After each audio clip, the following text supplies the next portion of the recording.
রংপুরের একটি ঘটনার কথা মহাসচিব সাহেব বললেন, সেই ঘটনা সংঘটিত হওয়ার যৌক্তিক সময়ের মধ্যে সবাইকে আইনের আওতায় আনা হয়েছে। সরকারের 6 মাস অতিবাহিত হয়েছে।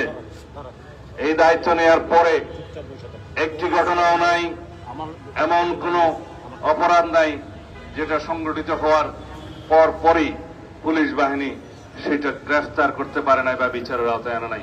একটি ঘটনাও নাই। এটাই বাংলাদেশে বর্তমান সরকারের কৃতিত্ব। পুলিশ বাহিনী সহ সকল শৃঙ্খলা বাহিনীর আমি মাঝে মধ্যে প্রশংসা করি।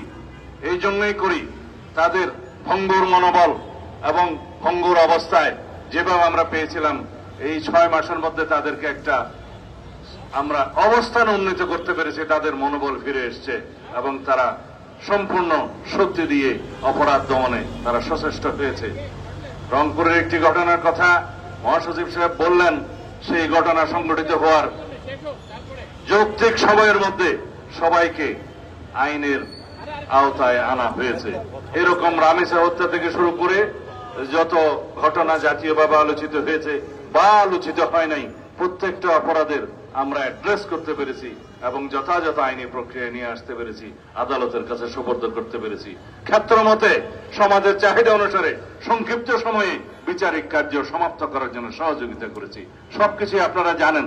এর চাইতে এই অল্প সময়ের মধ্যে আর বেশি কিছু আশা করা আমাদের মনে হয় ঠিক হবে না। তবে ইনশাআল্লাহ প্রতিশ্রুতি দিচ্ছি, বাংলাদেশের এই পুলিশ বাহিনী জনপ্রত্যাশিত জনবান্ধব পুলিশ বাহিনীতে পরিণত হবে ইনশাআল্লাহ। অন্যান্য শৃঙ্খলা বাহিনীর আইনি কাঠামোয় পরিবর্তন আনা হচ্ছে এবং তাদেরকে যেমন অ্যাকাউন্টেবিলিটি এবং তাদের জবাবদিহিতা নিশ্চিত করা হচ্ছে, তাদের কর্মকাণ্ডের ট্রান্সপারেন্সি স্বচ্ছতাও নিশ্চিত করা হবে এবং তাদের জন্য যেমন আমরা বলি দুষ্টের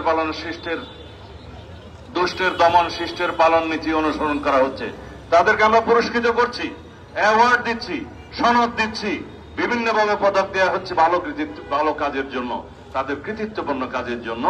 তবে আমরা দুষ্টের পালনও করব। রাতারাতি বৈপ্লবিক পরিবর্তন আমরা কেউ আশা করতে পারি না।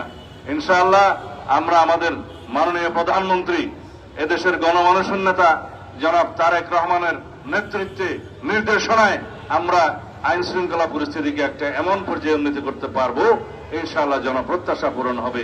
এই বাহিনী জনবান্ধব বাহিনী হিসেবে নিজেদেরকে প্রতিষ্ঠা করবে।